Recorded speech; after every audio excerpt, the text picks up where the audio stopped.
नमस्कार। जो भी साथी एसएससी जीडी परीक्षा की तैयारी कर रहे हैं उन तक हाल में कोई ना कोई खबर, कोई हलचल जरूर पहुंची होगी। तो आज ना हम इसी कंफ्यूजन को, इसी अनिश्चितता को दूर करेंगे और जो सबसे सटीक और नवीनतम जानकारी है वो लेकर आए हैं। चलिए फिर शुरू करते हैं। तो सबके मन में जो सबसे बड़ा सवाल है, सबसे पहले उसी की बात करते हैं। सवाल ये है कि क्या एसएससी जीडी की परीक्षा सच में पोस्टपोन हो गई है? चलिए इसका सीधा सीधा जवाब जानते हैं। हाँ, तो ये खबर बिल्कुल पक्की है। परीक्षा की तारीखों को आगे बढ़ा दिया गया है। जो एग्जाम 23 फरवरी से शुरू होने वाला था, उसे अब ऑफिशियल तौर पर स्थगित कर दिया गया है। और देखिए, ये कोई अफवाह नहीं है, कोई सुनी सुनाई बात नहीं है। अभी अभी एक ऑफिशियल नोटिस जारी हुआ है जिससे ये बात पूरी तरह से कंफर्म हो जाती है। अच्छा, अब अगला सवाल जो दिमाग में आता है वो ये है कि अगर परीक्षा टल गई है तो आखिर कितने दिनों के लिए? कहीं महीनों का इंतजार तो नहीं करना पड़ेगा? चलिए जो नई टाइमलाइन है उस पर एक नजर डालते हैं। तो यहाँ एक राहत की बात है। ये जो देरी है ये कोई बहुत ज्यादा लंबी नहीं होने वाली।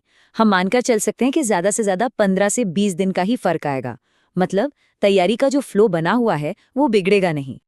देखिए, ये बदलाव कितना मामूली सा है। जहां पहले परीक्षा फरवरी से अप्रैल के बीच होनी थी, अब वो बस मार्च में शुरू होकर अप्रैल तक चलेगी।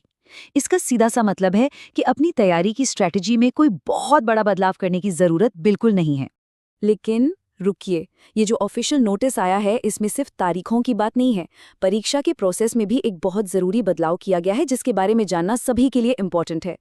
वो बड़ा बदलाव ये है कि इस बार कैंडिडेट्स को अपनी मर्जी का एग्जाम स्लॉट चुनने का ऑप्शन नहीं मिलेगा।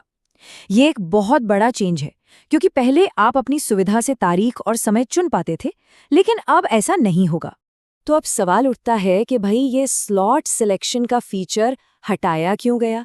देखिए, ऑफिशियली तो इसका कोई कारण नहीं बताया गया है, पर कुछ अंदाजे हैं, कुछ संभावित वजह हैं जिन पर हम बात कर सकते हैं। एक वजह तो ये हो सकती है कि इतने सारे लाखों कैंडिडेट्स के लिए स्लॉट सिलेक्शन मैनेज करना बहुत मुश्किल हो जाता है। दूसरी बात, शायद बहुत से लोग स्लॉट चुनते वक्त कुछ गलती कर देते होंगे, तो उसे रोकने के लिए ये किया गया हो। या फिर ये भी हो सकता है कि ये एसएससी की कोई नई पॉलिसी का हिस्सा हो। लेकिन याद रहे, ये सिर्फ संभावनाएं हैं, पक्की खबर नहीं।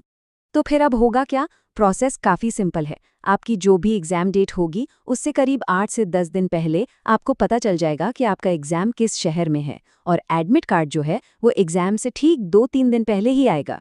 तो ये तो हो गई सारी फैक्चुअल बातें। लेकिन अब ना ज़रा इस सिचुएशन को एक अलग नज़रिए से देखते हैं। क्या हो सकता है कि ये जो देरी हुई है ये असल में एक छिपा हुआ फ़ायदा हो? अब देखिए, इस देरी को देखने के दो नज़रिए हो सकते हैं।